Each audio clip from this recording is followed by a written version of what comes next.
എല്ലാവർക്കും നമസ്കാരം. പാകിസ്ഥാനിലെ ലാഹോറിലാണ്. ഇന്ന് നമ്മുടെ അവസാന ദിവസമാണ്.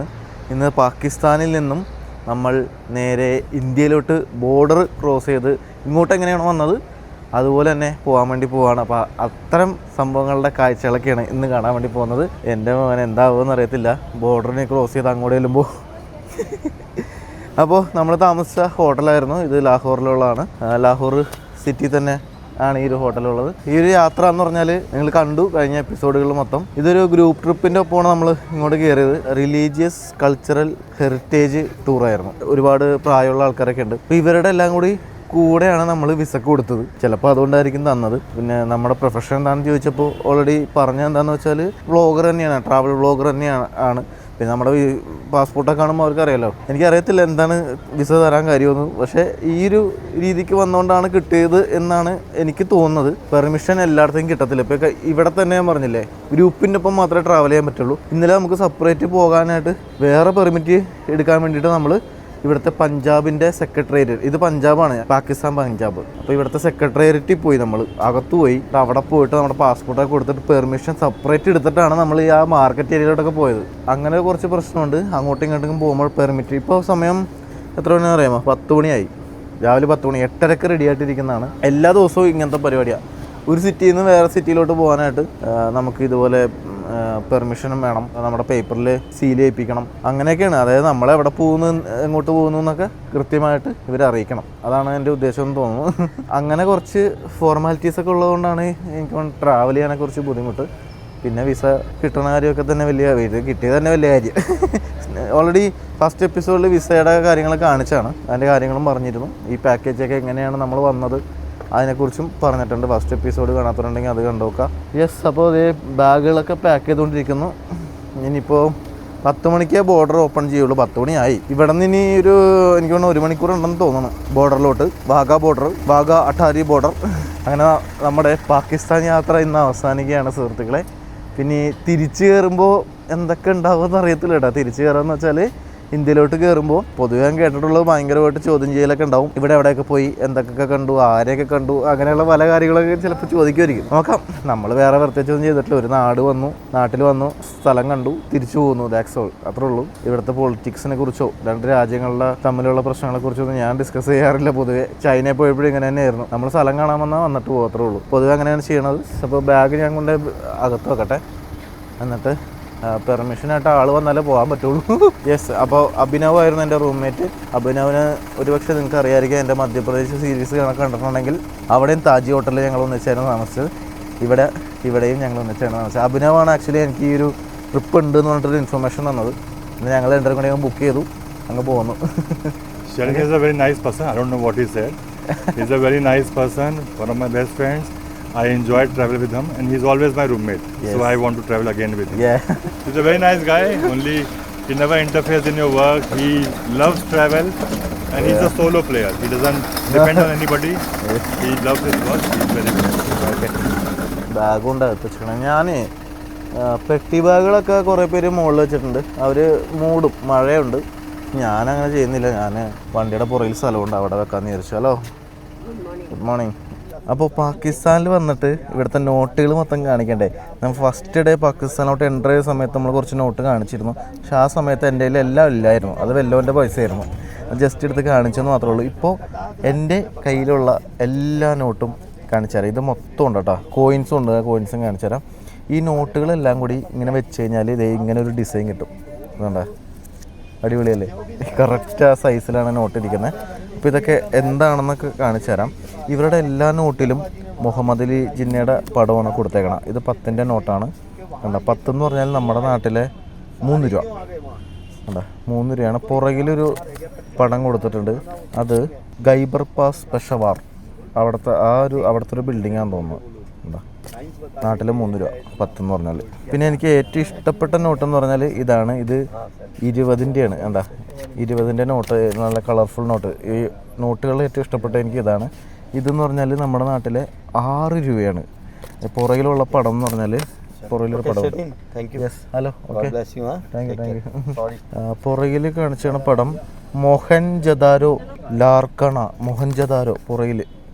അതാണ് 20 നോട്ടിൻ്റെ പുറകിൽ കാണിച്ചാണ് പടം. പിന്നെയുള്ളത് 50-ൻ്റെ നോട്ടാണ്. കണ്ടോ 50-ൻ്റെ നോട്ടിൻ്റെ പുറകിൽ കൊടുത്തേക്കുന്നത് കാരക്കോരം പീക്ക് 8611 മീറ്റർ എന്ന് പുറകിൽ ഇരിക്കുന്നത് കാരക്കോരം. അതായത് K2 ആണ് ഉദ്ദേശിക്കണമെന്ന് തോന്നുന്നു. K2 ആണല്ലോ ഇവിടുത്തെ ഏറ്റവും ഹയസ്റ്റ് പീക്ക്. സെക്കൻഡ് ഹയസ്റ്റ് പീക്കാണ് K2. അത് ഇരിക്കുന്ന സ്ഥലം POK ആണ്. POK ഇവിടെ ഇരുന്ന് ചെത്തിപ്പെടുന്ന ശരിയാവില്ല. അവിടെ ആ മലയാണ് ആക്ച്വലി ഇത് കാണിച്ചാണ് പർവ്വതം കേട്ടോ. 50 എന്ന് പറഞ്ഞാൽ നമ്മുടെ നാട്ടിലെ 15 രൂപ വരും.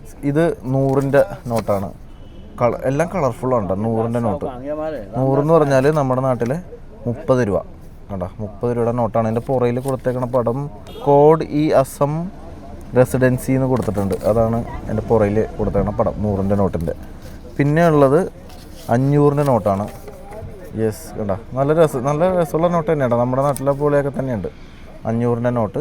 സ്റ്റേറ്റ് ബാങ്ക് ഓഫ് പാകിസ്ഥാനാണ്. എല്ലാത്തിലും ഏതാണ്ട് എല്ലാം ഒരുപോലെ തന്നെയാണ് ഇരിക്കുന്നത്. അതായത് എല്ലാ നോട്ടിലും ഇവിടുത്തെ രാഷ്ട്രപിതാവായിട്ടുള്ള മുഹമ്മദ് അലി ജിന്നയുടെ പടം കൊടുത്താണ് എല്ലാ നോട്ടിലും. നമ്മുടെ മഹാത്മാഗാന്ധിയുടെ കൊടുത്തേക്കണ എങ്ങനെയാണോ അതുപോലെ തന്നെ. പിന്നെ നോട്ടിൻ്റെ കളറുകൾ മാത്രമേ വ്യത്യാസമുള്ളൂ. ബാക്കിയെല്ലാം ഏതാണ്ട് രൂപമൊക്കെ ഒരുപോലെയൊക്കെ തന്നെയാണ്.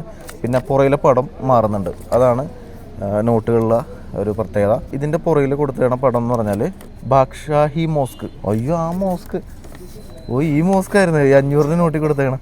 നമ്മൾ പോയി ലാഹോറിൽ വിസിറ്റ് ചെയ്ത മോസ്കാണ് ഈ കാണുന്നത്.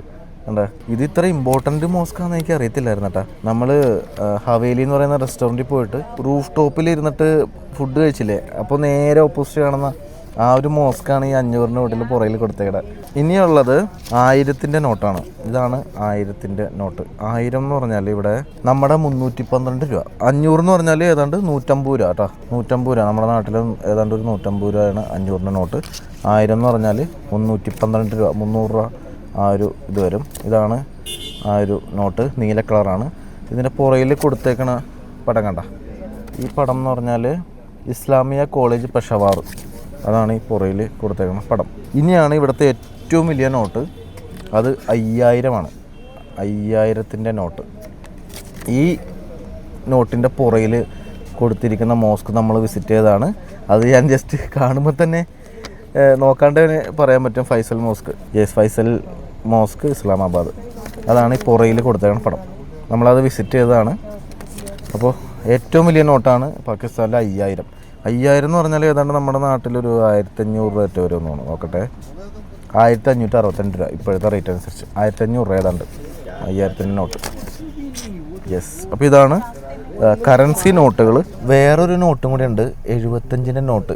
അതായത് ഇത് സ്പെഷ്യലായിട്ട് ഇറക്കിയ നോട്ടാണ്. ലിമിറ്റഡ് ആണ്, അധികം കിട്ടത്തില്ല. ഇത് ഇവരുടെ 75-ാമത്തെ സ്വാതന്ത്ര്യദിനമായിട്ട് ബന്ധപ്പെട്ട് ഇറക്കിയ നോട്ടാണ് ഈ കാണുന്നത്. കണ്ട, സ്റ്റേറ്റ് ഓഫ് പാകിസ്ഥാൻ 75 പാകിസ്ഥാനി രൂപയുടെ നോട്ട് കണ്ട. ഇത് സ്പെഷ്യൽ നോട്ടാണ്. ഇത് നോർമലി യൂസ് ചെയ്യാൻ ഭയങ്കര കുറവാണ്. ലിമിറ്റഡ് ആയിട്ട് ഇറക്കിയതാണ്. 20-ൻ്റെ നോട്ട് ഞാൻ കൊണ്ടുവരുന്നുണ്ട് നമ്മുടെ സബ്സ്ക്രൈബേഴ്സിനൊക്കെ കൊടുക്കാൻ വേണ്ടിയിട്ട്. 20-ൻ്റെ നോട്ട് ഏറ്റവും കാണാൻ ഭംഗി. അപ്പോൾ അത് കുറച്ച് എടുത്തിട്ടുണ്ട്. കുറച്ചെന്ന് പറഞ്ഞാൽ ഒരു 5-6 ഉണ്ട്, ഇത്രേ ഉള്ളൂ. ഇനി കോയിൻ കാണിച്ചു തരാം. ഇതാണ് ഒരു കോയിൻ. ഇതിൻ്റെ പുറകിൽ ചന്ദ്രക്കലയൊക്കെയാണ് കാണിച്ചേക്കണം. ഇത് 2 രൂപ. ഇവിടുത്തെ 2 രൂപ. ഇതിൻ്റെ പുറകിൽ മോസ്ക്, ഒരു മോസ്കിൻ്റെ പടമാണ് എൻ്റെ പുറകിൽ കാണിച്ചാണ്. ബാദ്ഷാഹി മോസ്ക് തന്നെയാണെന്നാണ് എനിക്ക് തോന്നുന്നത്, മനസ്സിലാവണില്ല. അപ്പോൾ 2 എന്ന് പറഞ്ഞാൽ നമ്മുടെ നാട്ടിൽ 60 പൈസയാണ്. ജസ്റ്റ് 60 പൈസയുള്ളൂ. ഇനി വേറൊരു ഇത് 1. യെസ് കണ്ട, ഇത് 1-ൻ്റെ കോയിൻ. ഇതിൻ്റെ പുറകിൽ ആരുടെ പടമാണ്? മുഹമ്മദ് അലി ജിന്നയുടെ പടമാണ് പുറകിൽ കൊടുത്തേക്കണം കേട്ടോ. പുറകിലോ മുമ്പിലോ കോയിനകത്ത് കൊടുത്തേക്കണം. ഈ ഭാഗത്ത് കൊടുത്തേക്കണത് എനിക്ക് തോന്നുന്നു ഫൈസൽ മോസ്കാന്ന് തോന്നുന്നു. അപ്പോൾ ഇതാണ് 1 രൂപ. ഈ ഒരു PKR എന്നാണ് പറഞ്ഞിട്ട് ഇവിടുത്തെ കറൻസീനെ പറയണത്. PKR നമ്മൾ റുപ്പീസ് എന്നൊക്കെ പറയുന്ന പോലെ അല്ല, നമ്മൾ INR എന്ന് പറയത്തില്ല, മാറിപ്പോയി. നമ്മൾ INR എന്ന് പറയുമല്ലോ, അതുപോലെ പാകിസ്ഥാനി കറൻസീനെ പറയണത് PKR എന്നാണ്, പാകിസ്ഥാനി രൂപ. അപ്പോൾ ഈ 1 എന്ന് പറഞ്ഞാൽ 30 പൈസയാണ്. നമ്മുടെ 30 പൈസ അത്രേ ഉള്ളൂ കേട്ടോ. ഭയങ്കര ചീപ്പാണ്. പിന്നെ ഉള്ളത് 5-ൻ്റെ ഒരു ഗോൾഡൻ കളറാണ് കണ്ട. 5 എന്ന് പറയുമ്പോൾ എത്ര വരുമെന്ന് അറിയാമോ? ഏതാണ്ട് 1 രൂപ ഒറ്റ വരുമെന്നാണ്. 5 എന്ന് പറഞ്ഞാൽ ഏതാണ്ട് 1 രൂപ 50 പൈസ എന്ന് പറയില്ലേ, 1.5. അതാണ് 5. ഇതാണ് 5-ൻ്റെ നോട്ട്. 5-ൻ്റെ കറൻസി ഗോൾഡൻ കളറാണ്. പുറകിൽ ചന്ദ്രക്കലയൊക്കെയാണ്, ചന്ദ്രക്കല നക്ഷത്രവും ഗോൾഡൻ കളറിൽ 5-ൻ്റെ കണ്ട. പിന്നെ ഒന്നുമില്ല, ഇത്രേ ഉള്ളൂ. 1, 2, 5 പിന്നെ 10ൻ്റെ നോട്ടുകളാണ് സ്റ്റാർട്ട് ചെയ്യുന്നത്. നമുക്ക് പഴയ ഒരു 5ൻ്റെ കോയിനും കൂടി കിട്ടിയിട്ടുണ്ട്. കണ്ട, ഇത് പുതിയത് ഗോൾഡൻ കളറ്, ഇത് പഴയ 5ൻ്റെ കോയിനാണ് കേട്ടോ. കണ്ടാ, അപ്പോൾ ഇതാണ് ഇവിടുത്തെ കറൻസി നോട്ടുകളും കോയിനൊക്കെ. പിന്നെ കോയിൻ 2-3 എടുത്തിട്ടുണ്ട്, അതും നമ്മുടെ സബ്സ്ക്രൈബേഴ്സിനൊക്കെ കൊടുക്കാം. പിന്നെ ഞാൻ ഫൈസൽ മോസ്കിൽ പോയപ്പോൾ ചെറിയൊരു സുവിനിയർ പോലത്തെ സാധനം മേടിച്ചായിരുന്നു. അത് ഓൾറെഡി കഴിഞ്ഞ അന്നത്തെ എപ്പിസോഡിൽ കാണിച്ചാണ്. പോവാം. ഇതിപ്പോൾ 10:30 സമയം ഒരുപാടായല്ലോ. എന്താ പ്രശ്നം എന്ന് വെച്ചാൽ അവിടെ പോയിട്ട് ഇനി ചോദ്യം ചെയ്യലോ പരിപാടിയൊക്കെ ഉണ്ടെങ്കിൽ എത്ര നേരം എടുക്കും. ഞാൻ അതുകൊണ്ട് തന്നെ എന്താ ചെയ്തതെന്ന് വെച്ചാൽ നാളത്തേക്കാണ് ഫ്ലൈറ്റ് ബുക്ക് ചെയ്തേക്കണം വീട്ടിലോട്ട് പോകാൻ. ഇന്ന് എടുത്തില്ല. ഇന്ന് അമൃത്സറിൽ എത്ര വൈകിയാലും കുഴപ്പമില്ലല്ലോ. അപ്പോൾ അമൃത്സറിൽ പോയി സ്റ്റേ അടിച്ചിട്ട് നാളെ രാവിലെ പോകുള്ളൂ. അതുകൊണ്ട് എനിക്ക് വല്ല പ്രശ്നമില്ല. ചിലവർ പക്ഷേ ഇന്ന് വൈകിട്ടത്തേക്കൊക്കെ എടുത്തിട്ടുണ്ട്, ട്രെയിനും ഫ്ലൈറ്റൊക്കെ തിരിച്ചു പോകാൻ. അതൊക്കെ പണിയാവും. നമുക്ക് ഈ ബോർഡർ ക്രോസ് ചെയ്ത് ശീലമുള്ളതുകൊണ്ടേ എപ്പോൾ വേണമെങ്കിലും പണിയാവും. അതുകൊണ്ട് ഞാൻ ഏത് രാജ്യത്ത് പോയാലും റിട്ടേൺ പോകുന്ന സംഭവം ഒരു ദിവസം ഡിലേ ഇടും. ഒരു ദിവസം വെറുതെ ഇരുന്നാലും കുഴപ്പമൊന്നുമില്ലെന്നേ. വെറുതെ ഇരുന്നിട്ട് റെസ്റ്റ് എടുക്കാൻ വേണമെങ്കിൽ ഉറങ്ങാം, അല്ലെങ്കിൽ വെറുതെ സിറ്റി കൂടിയൊക്കെ ഒന്ന് ഇറങ്ങി നടക്കാം. എന്നിട്ട് പിറ്റേ ദിവസം ഫ്ലൈറ്റ് കയറിപ്പോൾ സമാധാനമുണ്ട്. ഇൻ കേസ് നമ്മൾ എന്തെങ്കിലും കാരണവശാൽ ജസ്റ്റ് ഒരു ഡിലേ വന്നാൽ പോലും നമുക്ക് ടെൻഷനില്ല. ഞാൻ എപ്പോഴും എല്ലാ യാത്രകളും അങ്ങനെ പ്ലാൻ ചെയ്യാറ്. റിട്ടേൺ ടിക്കറ്റ് എടുക്കുന്നത് ഒരു ദിവസം ഡിലേ ഇട്ടിട്ട് പിറ്റേ ദിവസം എടുക്കുള്ളൂ. അയ്യോ ഫ്ലൈറ്റ് പോലും ഈ ടെൻഷൻ അടിച്ച് കിടന്ന എനിക്കിങ്ങനെ ടെൻഷൻ അടിക്കാൻ ഇഷ്ടമല്ല. അപ്പോൾ അതുകൊണ്ട് ഞാൻ ഇങ്ങനത്തെ കാര്യങ്ങളൊക്കെ ഒന്ന് ഈ രീതിയിലാണ് ചെയ്യാറ്. എനിക്ക് ഇന്നലെ മാർക്കറ്റിൽ കൂടിക്ക് ഇറങ്ങി നടന്നിട്ടാന്ന് തോന്നുന്നത്. ഭയങ്കര തലവേദന, കാരണം ഡീഹൈഡ്രേഷനാണെന്ന് തോന്നുന്നത്, വെള്ളം കുടിക്കാണ്ട്. ഇന്നലെ ചുമ്മാ നടത്തം മാത്രമല്ല ഉണ്ടായിരുന്നു, വെള്ളം കൂടി ഇല്ലല്ലോ. ഭയങ്കര തലവേദന ഇന്ന് എനിറ്റപ്പം. വേറെ കുഴപ്പമൊന്നുമില്ല. അപ്പോൾ സമയം ഇപ്പോൾ 11 മണിയായി. നമ്മളിതുവരെ പുറപ്പെട്ടിട്ടില്ല. യെസ്, എല്ലാവരും പോസ്റ്റാണ്. സംഭവം എന്താണെന്ന് വെച്ചാൽ പുറപ്പെടാനായിട്ട് നിൽക്കുന്ന സമയത്ത് വണ്ടിയുടെ ഡ്രൈവർ വന്നിട്ട് പറഞ്ഞ് ഡോറിന് എന്തോ പ്രശ്നമുണ്ട്, നിങ്ങളിൽ ആരോ പിടിച്ച് വലിച്ചിട്ടത് കംപ്ലൈൻ്റ് ആയി എന്ന് പറയുന്നു. അപ്പം അതിൻ്റെ തർക്കം നടന്നുകൊണ്ടിരിക്കുക അവിടെ.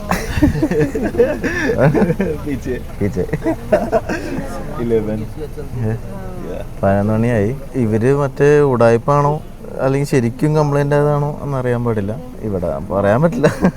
കാരണം ഇനിയിപ്പോൾ നമുക്ക് ടൈമില്ലല്ലോ. പെട്ടെന്ന് നമുക്ക് ബോർഡർ ക്രോസ് ചെയ്യണം. നമ്മൾ പൈസ അവർ പുള്ളി ചോദിക്കുന്ന പൈസയാണ്, അത് ശരിയാക്കാനുള്ള പൈസ കൊടുക്കണം എന്നുള്ള രീതിയിലാണ് സംസാരിക്കുന്നത്. ഇനി ശരിക്കും കംപ്ലൈൻ്റ് ആയതാണോ അല്ലെങ്കിൽ പൈസക്ക് വേണ്ടിയിട്ട് പ്രശ്നം ഉണ്ടാക്കുന്നതാണോ എന്ന് നമുക്കറിയത്തില്ല.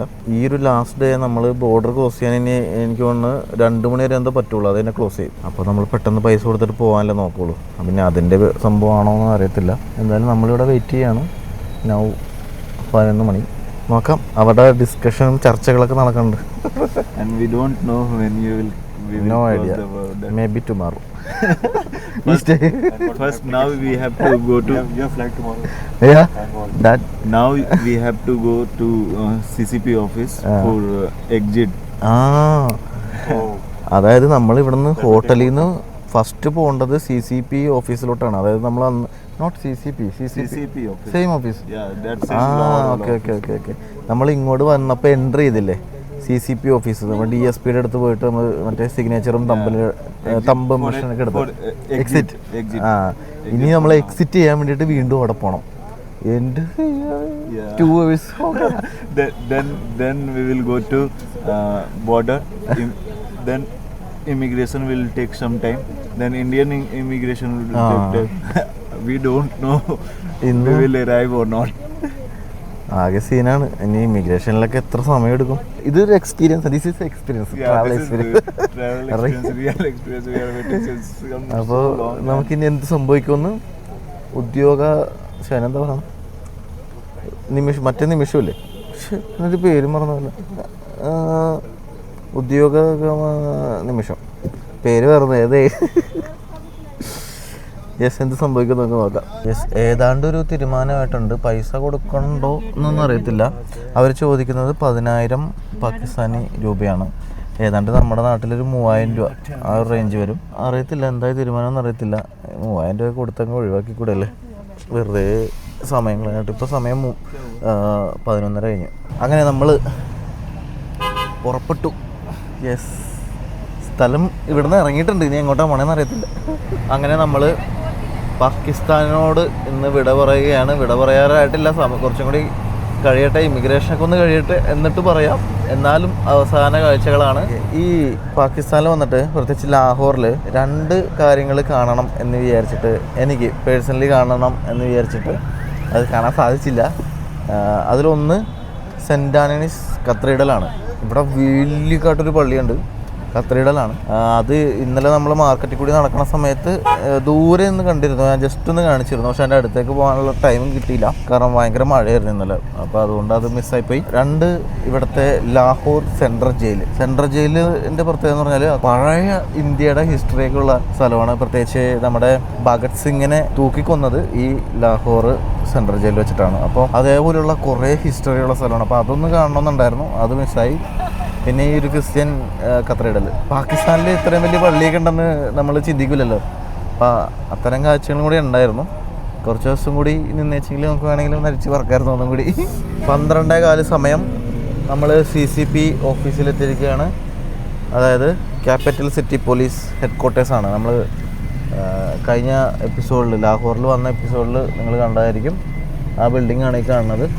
ഇനി ഇവിടെ ഇനി എത്ര നേരം എടുക്കാമോ? അന്ന് വന്നപ്പോൾ 3 മണിക്കൂറാണ് നമ്മളിവിടെ ചിലവാക്കിയത്. ഇന്നിപ്പോൾ നമ്മൾ ചെല്ലേണ്ട ആവശ്യമില്ലായിരിക്കും, ജസ്റ്റ് എക്സിറ്റ് അല്ലേ, അറിയത്തില്ല, നോക്കാം. 12:15 കേട്ടാ.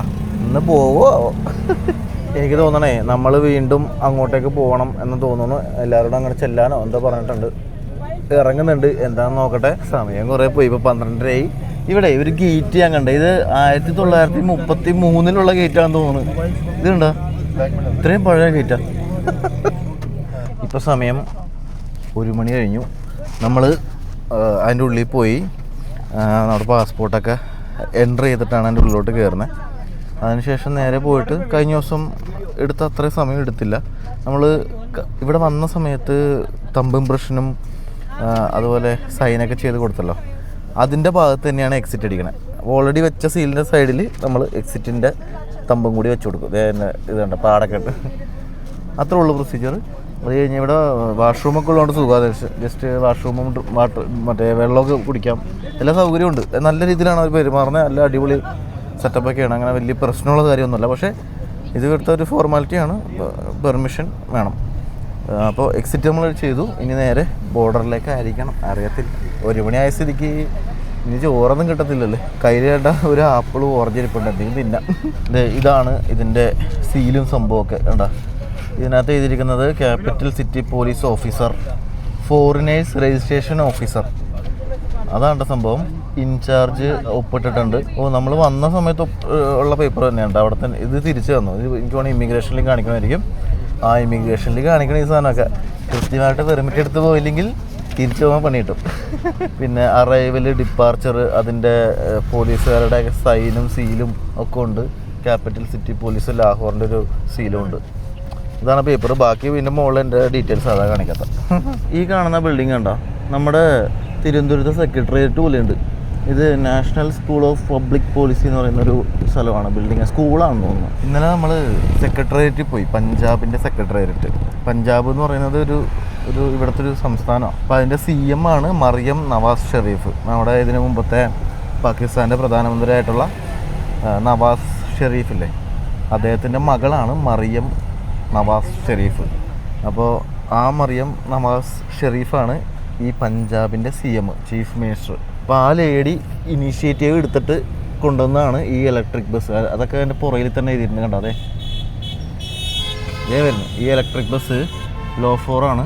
മറിയം നവാസ് ഷെരീഫ് ഇനീഷ്യേറ്റീവ് എടുത്തിട്ട് കൊണ്ടുവന്ന ഒരു സംവിധാനമാണ് ലാഹോറിൽ. ഇത് ബീജിംഗ് അണ്ടർപാസ് എന്ന് എഴുതിയിരിക്കുന്നത് കണ്ടോ.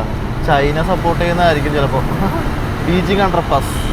ഈ കാണുന്ന ബ്രിഡ്ജ് കണ്ട, ഇതിൻ്റെ മുകളിൽ കൂടി ബൈക്കൊക്കെ പോകുന്നുണ്ട് കണ്ട. ബൈക്ക് ഓടിച്ചുകൊണ്ട് പോവാം, അതുപോലെ നടന്നും പോവാം. ഇവിടെ ഗാസിയാബാദ് എന്ന് എഴുതിയിരിക്കുന്നത്. അത് പക്ഷേ നമ്മുടെ ഗാസിയാബാദ് അല്ല, ഉത്തർപ്രദേശിലൊരു ഗാസിയാബാദ് ഉണ്ട്. പക്ഷെ അതല്ല, ഇത് ഇവിടെയുള്ള ഗാസിയാബാദാണ്. ഇവിടെ ഹൈദരാബാദൊക്കെ ഉണ്ട് കേട്ടോ. ഹൈദരാബാദ് ഉണ്ട്, പഞ്ചാബ് ഉണ്ട്. ഇന്ത്യയിലുള്ള കുറേ പേരുകൾ അതേ പേര് ഇവിടെയുണ്ട്. നമ്മുടെ റൈറ്റ് സൈഡ് കാണുന്ന കനാല് കണ്ട, ഇതെന്ന് പറഞ്ഞാൽ രാവി എന്ന് പറയുന്ന ഒരു നദിയുണ്ട്. ഇവിടുത്തെ ഒരു പ്രധാനപ്പെട്ട നദിയാണ്. നമ്മൾ ആ നദിയൊക്കെ ക്രോസ് ചെയ്ത് യാത്ര ചെയ്തിരുന്നു. ഇസ്ലാമാബാദ് പോകുന്ന വഴിയിൽ ആ ഒരു നദിയാണ് ക്രോസ് ചെയ്ത് പോകുന്നത്. അപ്പോൾ ആ ഒരു നദിയിൽ നിന്ന് തിരിച്ചു വിടുന്ന വെള്ളമാണ് ഈ കാണുന്ന കനാൽ കേട്ടോ. രാവി എന്ന് പറയുന്ന നദിയാണ്. ഞാൻ ആദ്യത്തെ എപ്പിസോഡുകളിൽ രവി റിവർ എന്നാണ് പറഞ്ഞത്, രവി. പക്ഷേ സ്പെല്ലിങ് ഇതാണ് RAVI. വായിക്കുമ്പോൾ രവി എന്നൊക്കെ വായിക്കാം, പക്ഷേ രാവി എന്നാണ് പൊതുവെ പ്രൊണൗൺസ് ചെയ്യുന്നത്. അപ്പോൾ ആ നദിയിൽ നിന്ന് തിരിച്ചു വിടുന്ന വെള്ളമാണ് ഈ കനാലിൽ കൂടി കിലോമീറ്ററോളം നമുക്കത് കാണാൻ പറ്റും. ഈ റോഡിൻ്റെ മുകളിൽ കൂടി ഇടയ്ക്കിടയ്ക്ക് ഇതേപോലത്തെ വോക്ക് വേകളുണ്ട് അപ്പുറത്തേക്ക് കടക്കാൻ വേണ്ടിയിട്ട്. മുകളിൽ കൂടി വേറൊരു റോഡ്, നമ്മളൊരു അണ്ടർപാസിലോട്ട് കയറി. ഇതുണ്ട ഇവിടുത്തെ വഴികളുടെ ഒരു പ്രശ്നമായിട്ട് എനിക്ക് തോന്നിയത് ഭയങ്കര ചെറിയ അണ്ടർപാസുകളാണ്. വലിയ ലോറിക്കൊന്നും പോകാൻ പറ്റില്ല. പക്ഷേ ഇവിടെ നല്ല ഇതൊക്കെ നല്ല ഡിസൈനൊക്കെ ചെയ്ത് ഭംഗിയാക്കി വെച്ചിട്ടുണ്ട്. ഇതുപോലെ ചെറിയ അണ്ടർപാസ് ആയതുകൊണ്ട് വലിയ ബസ്സുകൾ, ലോറികൾ ഇതൊന്നും ഈ വഴി കൂടി പോകില്ല. ഞാനേ മുമ്പിൽ വന്നിരിക്കുകയാണ് ഇവിടുത്തെ കാഴ്ചകൾ, അവസാന കാഴ്ചകൾ കാണാൻ വേണ്ടിയിട്ട്. രാവിലെ ഒരു പ്രശ്നം ഉണ്ടായില്ലേ, ഈ പ്രശ്നം ആക്ച്വലി നമ്മുടെ കൂടെയുള്ളൊരു കുടുംബമുണ്ട്. അപ്പോൾ അവർ ശരിക്കും ഭയങ്കര, ഞാൻ പിന്നെ പറയാം, അവരുണ്ടാക്കുന്ന പ്രശ്നങ്ങളാണ് കൂടുതൽ, അല്ലാണ്ട് ഇവരുടെ ഭാഗത്തുനിന്ന് വലിയ ഇഷ്യൂ ഒന്നുമില്ല. നമുക്ക് ലാഹോറിൽ നിന്ന് ഏതാണ്ട് ഒരു 24 കിലോമീറ്റർ ഉണ്ട് കേട്ടോ ബോർഡറിലോട്ട്. കുതിരവണ്ടിക്ക് പോകണുണ്ടോ? ഇതെന്താ, ഇത് കഴുത വണ്ടിയാണ്. ഈ കാണുന്ന കഴുത വലിച്ചുകൊണ്ട് പോണ വണ്ടിയാണ്. ഇതൊക്കെ കണ്ട കഴുത വലിക്കുന്ന വണ്ടിയാണ് ഇതൊക്കെ. ഇത് ആരുടെയൊക്കെയോ പടമൊക്കെ കൂടെ വെച്ചിട്ടുണ്ട് കേട്ടോ, ആരുടെയെന്ന് അറിയത്തില്ല. ഗുർക്കി ഹോസ്പിറ്റൽ ഇവിടുത്തെ വലിയ ഹോസ്പിറ്റലാണെന്നാണ് പറയണത്. നമ്മൾ സാധാരണ ഒരു റോഡിലോട്ട് കയറി.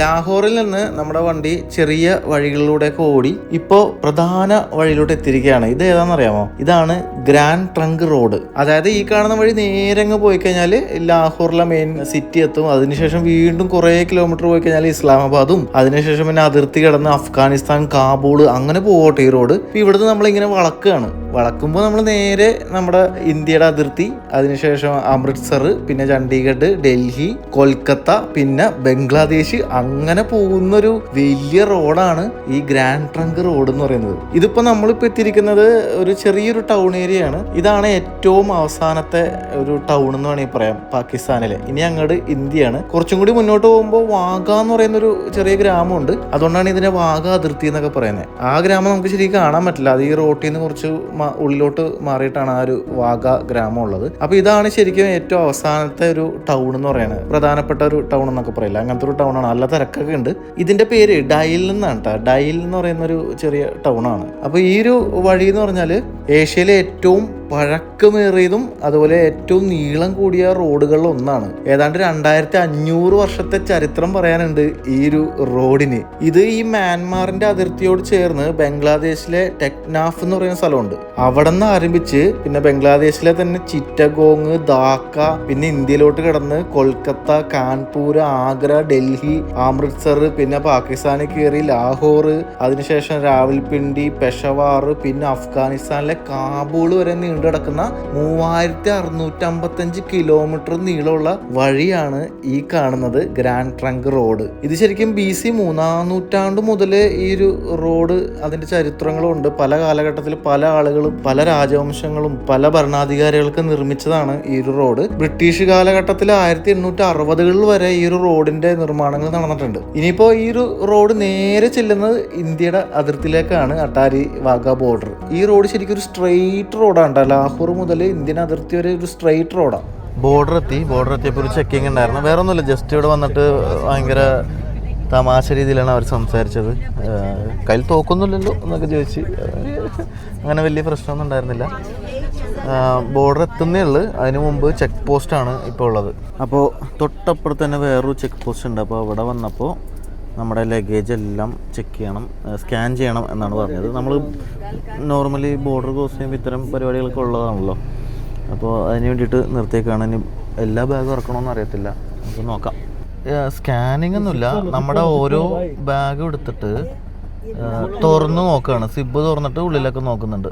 അല്ലാണ്ട് വേറെ നോർമലി ഉള്ള ചെക്കിംഗ് ഒക്കെ ഉള്ളൂ. നമ്മുടെ ചെക്കിങ് കഴിഞ്ഞിട്ട് നമ്മൾ ബോർഡറിലോട്ട് പോവാണ്. പരിപാടിയൊക്കെ കഴിഞ്ഞ് വേറെ പ്രത്യേകിച്ച് കാര്യങ്ങളൊന്നും ഇല്ലായിരുന്നു. ജസ്റ്റ് ഒരു 10 മിനിറ്റ് ദൂരെ നമ്മുടെ ഇന്ത്യ കാണാം. ഈ ഫ്ലാഗ് കാണാനില്ലല്ലോ. ഇത് ഇന്ത്യൻ ഫ്ലാഗ് പറക്കുന്ന കൊടിമരം ഉണ്ടോ, പക്ഷേ ഫ്ലാഗ് കാണുന്നില്ല.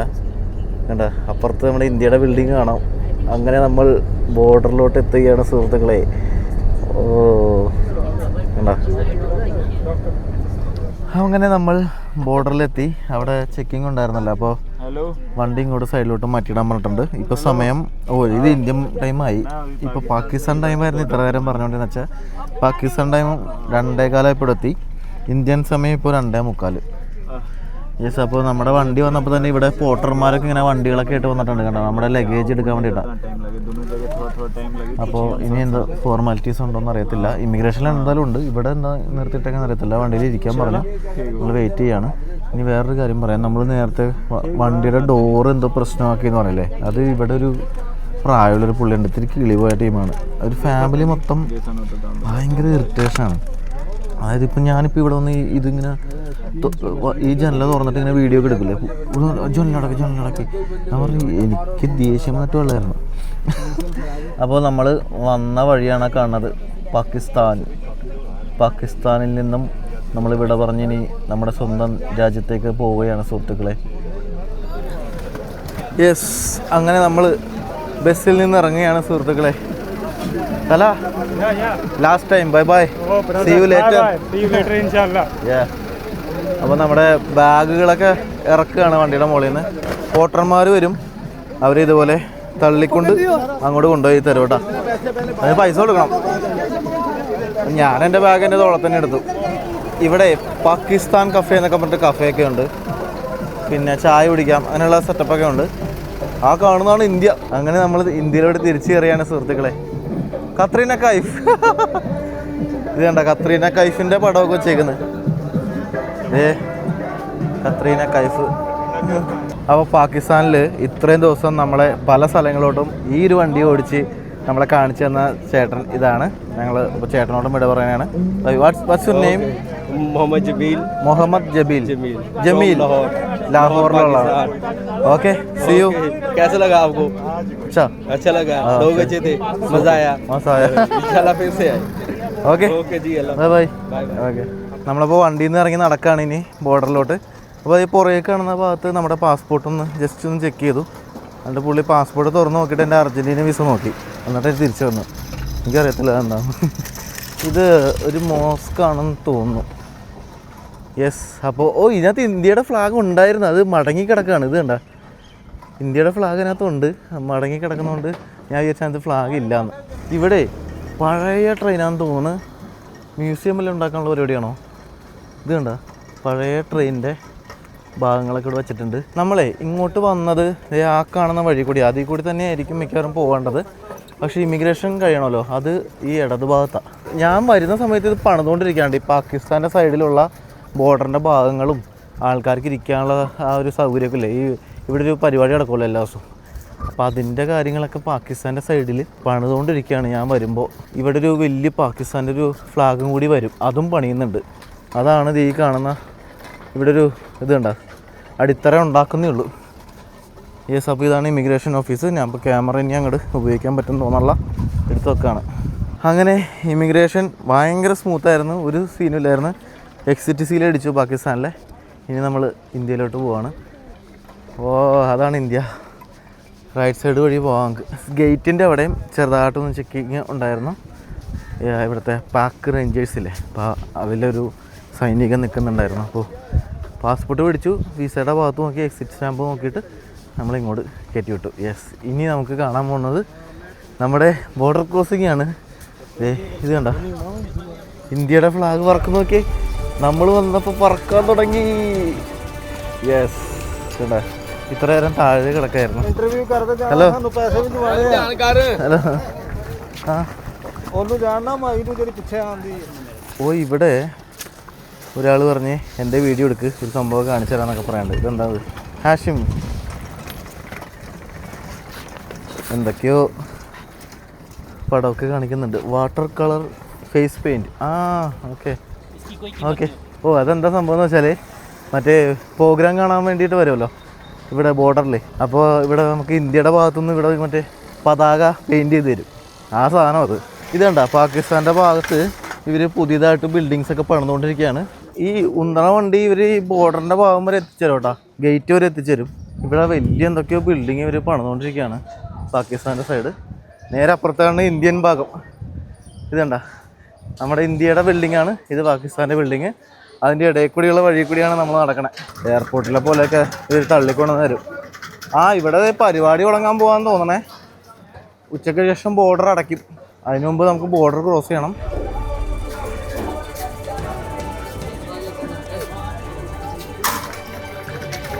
യെസ്, ഇത് ഇന്ത്യ പാകിസ്ഥാൻ ബോർഡർ. യെസ്, ഇതാണ് പാകിസ്ഥാൻ്റെ ഭാഗത്തുള്ള പരിപാടി കാണാനുള്ള സ്ഥലം. ഇതാണ് ഇവരിപ്പോൾ പണിതുകൊണ്ടിരിക്കുന്നത്.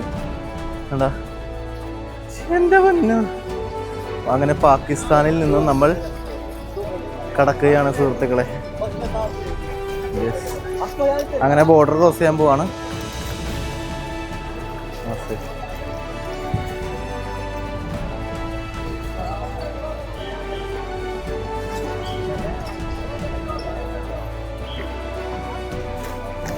Thank you. യെസ്, ഇതുണ്ട്. ഇത് പാകിസ്ഥാൻ, ഇത് ഇന്ത്യ. ഇത് പാകിസ്ഥാൻ, ഇത് ഇന്ത്യ. ഇതാണ് ബോർഡർ.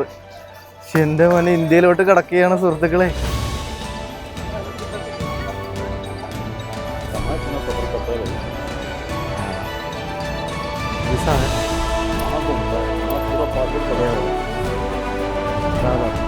Thank you. യെസ്, അങ്ങനെ നമ്മൾ ഇന്ത്യയിലോട്ട് കയറി. പാകിസ്ഥാനിൽ നിന്ന് നമ്മൾ ഇന്ത്യയിലോട്ട് കയറിയിരിക്കുകയാണ് സുഹൃത്തുക്കളെ. ഇവിടെ പരിപാടി നടക്കാൻ പോവാണ്. കണ്ട തുടങ്ങണേ. ഇപ്പോൾ നമ്മൾ സമയം എത്രയെന്ന് അറിയാമോ? 3:30 കേട്ടോ. 5 മണി 4:30 ഇവിടെ പരിപാടി തുടങ്ങാനായിട്ട്. യെസ്, അതാണ് പാകിസ്ഥാൻ, ഇന്ത്യ. ഇനി ഇവിടെ പാസ്പോർട്ട് കാണിച്ച് നമ്മൾ നേരെ അകത്തോട്ട് കയറും. നമ്മൾ ആ ബോർഡറിൻ്റെ ഭാഗത്തുനിന്ന് ഇങ്ങോട്ട് വന്നു. തൊട്ടിപ്പുറത്ത് തന്നെ കസ്റ്റംസിൻ്റെ ഒക്കെ ഒരു ഭാഗമുണ്ട്. ഇവിടെ നിൽക്കുകയാണ്. ഇവിടെ ബസ് വരും. നമ്മൾ ഇങ്ങോട്ട് വന്ന പോലെ തന്നെ ബസ്സുണ്ട്. ബസ്സിൽ കയറിയിട്ട് ഇമിഗ്രേഷൻ ഓഫീസിൽ പോകണം. നമ്മളപ്പോൾ ബസ്സിലോട്ട് കയറി. ഇനി ഈ ബസ്സിലാണ് നമ്മൾ ഇമിഗ്രേഷൻ ഓഫീസിൽ പോകുന്നത്. എൻ്റെ ഈ ഒരു ബസ്സിനകത്ത് കൂടെയുള്ള കുറേ ആൾക്കാരുണ്ട്. അതായത് കണ്ടു കഴിഞ്ഞാൽ ഏതാണ്ട് രാജസ്ഥാനികളാണെന്ന് തോന്നും. പക്ഷേ അവർ സിന്ധ് എന്നുള്ള ആൾക്കാരാണ്, സിന്ധ് പ്രവിശ്യ. എനിക്ക് തോന്നുന്നു ഇവരിവിടെ താമസിക്കാൻ വരുന്നതാണ്. പാകിസ്ഥാനിൽ നിന്ന് നാടും വീടൊക്കെ വിട്ട് ഇന്ത്യയിൽ താമസിക്കാൻ വേണ്ടി വരുന്ന ആൾക്കാരാണ്. അപ്പോൾ അവർ കുറേ ലഗേജും കുറേ ആൾക്കാരുണ്ട്. ഒരു 19 പേരുണ്ട്. അപ്പോൾ അവരുടെ ബഹളമാണ് ഈ കേൾക്കണ മൊത്തം. ഇത് കണ്ട, ഇവിടെയാണ് നമ്മുടെ പ്രോഗ്രാമൊക്കെ നടക്കുന്ന സ്ഥലം കേട്ടോ. മറ്റേ അതിനുള്ള ആൾക്കാരൊക്കെ ഇങ്ങനെ പോയിക്കൊണ്ടിരിക്കുകയാണ്. നമ്മളപ്പോൾ നേരെ ഇനി അമൃത്സർ ഭാഗത്തോട്ട് പോയിട്ട് അവിടെ റൂം എടുക്കാനാണ് പ്ലാൻ. ഇപ്പോൾ ബസ്സിൽ കയറി ഇമിഗ്രേഷൻ കഴിഞ്ഞിട്ടില്ല കേട്ടോ. ഇമിഗ്രേഷൻ ഇനി നെക്സ്റ്റ് ഇമിഗ്രേഷനാണ്. അങ്ങനെ ഫൈനലി നമ്മൾ പാകിസ്ഥാൻ പോയി തിരിച്ച് ഇന്ത്യയിലെത്തിയിരിക്കുകയാണ്.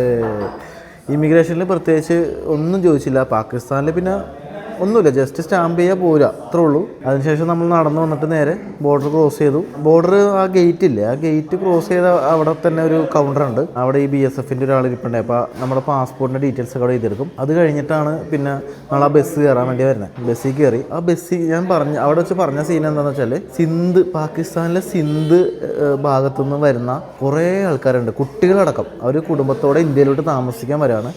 ഞാൻ അറിഞ്ഞത് ഇന്ത്യൻ ഗവൺമെൻറ് ഇങ്ങനെ ഇവിടെ ഇന്ത്യയിൽ വന്ന് താമസിക്കാൻ താല്പര്യമുണ്ടെങ്കിൽ അവർക്ക് പാകിസ്ഥാനിൽ നിന്ന് ഇങ്ങോട്ട് വരാം. അപ്പം അങ്ങനെ വന്ന ആൾക്കാരാണ്. കുറേ പേരുണ്ട് കേട്ടോ. ഒരു 19 പേര് കാണും. കുട്ടികളും വീട്ടുകാരും എല്ലാവരും കൂടി പാകിസ്ഥാനിൽ നിന്ന് അവർ ഇവിടെ വന്ന് താമസിക്കാൻ വേണ്ടി വരാണ്. അപ്പം അങ്ങനെ കുറച്ച് ആൾക്കാരുണ്ടായിരുന്നു. അപ്പോൾ അതൊക്കെ കയറി നേരെ ബസ്സിൽ കയറിയിട്ട് നമ്മൾ നേരെ ഇമിഗ്രേഷനിൽ വന്നു. ജസ്റ്റ് മെറ്റൽ ഡിറ്റക്ടറൊക്കെ ഉണ്ടല്ലോ, അത് വെച്ച് സ്കാൻ ചെയ്തു. അതിനുശേഷം നേരെ ഇമിഗ്രേഷനിൽ പോയി. ഒന്നും ചോദിച്ചില്ല, ഒരു ചോദ്യമില്ല. പാസ്പോർട്ട് കൊടുക്കുന്നു, സ്റ്റാമ്പ് ചെയ്യുന്നു, പോകുന്നു. പിന്നെ കസ്റ്റംസിൻ്റെ അവിടെ ഒരു ഡിക്ലറേഷൻ ഫോം ഉണ്ട്, അതൊന്ന് ഫില്ല് ചെയ്യണം, അത്രേ ഉള്ളൂ. പിന്നെ അവിടെ ഒരു ബാഗ് സ്കാൻ ചെയ്യുന്ന ഒരു പരിപാടിയുണ്ട്. അതുകൂടി കഴിഞ്ഞാൽ നേരെ എക്സിറ്റിൻ്റെ അവിടെ വരുമ്പോൾ വീണ്ടും നമ്മുടെ പാസ്പോർട്ട് നോക്കിയിട്ട് ഇന്ത്യൻ എന്ന് പറഞ്ഞിട്ട് എഴുതി വെക്കുക, അത്രേ ഉള്ളൂ. നേരെ പുറത്തേക്ക് ഇറങ്ങുന്നു. പുറത്തേക്ക് ഇറങ്ങിയാൽ ടാക്സി അവിടെ തന്നെ കിട്ടും. പക്ഷേ അമൃത്സർ പോകാനായിട്ട് ഏതാണ്ട് 1600 രൂപയാണ്. അപ്പോൾ ഭയങ്കര എക്സ്പെൻസീവായിട്ട് തോന്നി. ഒരു 800 രൂപയൊക്കെ വരത്തുള്ളൂ, മാക്സിമം പോയി 1000 രൂപ. അപ്പോൾ ഇമിഗ്രേഷൻ്റെ ഒക്കെ ഭാഗത്തുനിന്ന് നമ്മൾ നേരെ നടന്ന് ഗേറ്റിൻ്റെ അവിടെ എത്തുമ്പോൾ നമ്മൾ ഇവിടെ നിന്ന് അങ്ങോട്ട് പോയില്ല, അതേപോലെ തന്നെ പ്രൊസീജിയർ. ആ ഗേറ്റിൻ്റെ അവിടെയും പാസ്പോർട്ട് എൻ്റർ ചെയ്യണം. എന്നിട്ട് നേരെ പുറത്തേക്ക് ഇറങ്ങുന്നു. അപ്പോൾ ആ റോഡെത്തും, അതായത് ഗ്രാൻഡ് ട്രങ്ക് റോഡ്, അമൃത്സറിലോട്ട് പോകുന്ന ആ റോഡെത്തും. നേരെ നമ്മൾ ക്രോസ് ചെയ്ത് ഇപ്പുറത്ത് ഇപ്പോൾ വന്നിരിക്കുന്നത് നമ്മുടെ ഈ ഒരു സീരീസ് സ്റ്റാർട്ട് ചെയ്തില്ലേ എല്ലാവരും കൂടി വന്നിരുന്നിട്ട് ആ ഒരു കടയിൽ തന്നെയാണ്, ഒരു ധാബയാണ്. അപ്പോൾ ഇവിടെ നിന്ന് കുറച്ച് ഫുഡൊക്കെ കഴിച്ചിട്ട് നമുക്ക് അമൃത്സറിലോട്ട് പോയി ഇന്ന് സ്റ്റേ അടിക്കും. നാളെ ഞാൻ കൊച്ചിക്ക് ഫ്ലൈറ്റ് കയറി പോകും. അതാണ് പരിപാടി. അപ്പോൾ നമ്മുടെ ഒരു ഗംഭീര എപ്പിസോഡ്, പാകിസ്ഥാൻ എപ്പിസോഡ് ഇവിടെ അവസാനിക്കുകയാണ്. അടുത്ത കിടിലൻ വീഡിയോ ആയിട്ട് വരാം. അടുത്തൊരു സീരീസ് ആരും പ്രതീക്ഷിക്കാത്തൊരു കിഡിലും രാജ്യത്തേക്കാണ് പോകുന്നത്. ഏതായിരിക്കും എന്ന് വരുന്നത് കമൻറ്റ് ചെയ്യും. യെസ്, അപ്പോൾ അടുത്ത വീഡിയോകളും യാത്രകളൊക്കെ ആയിട്ട് കാണാം. ബൈ.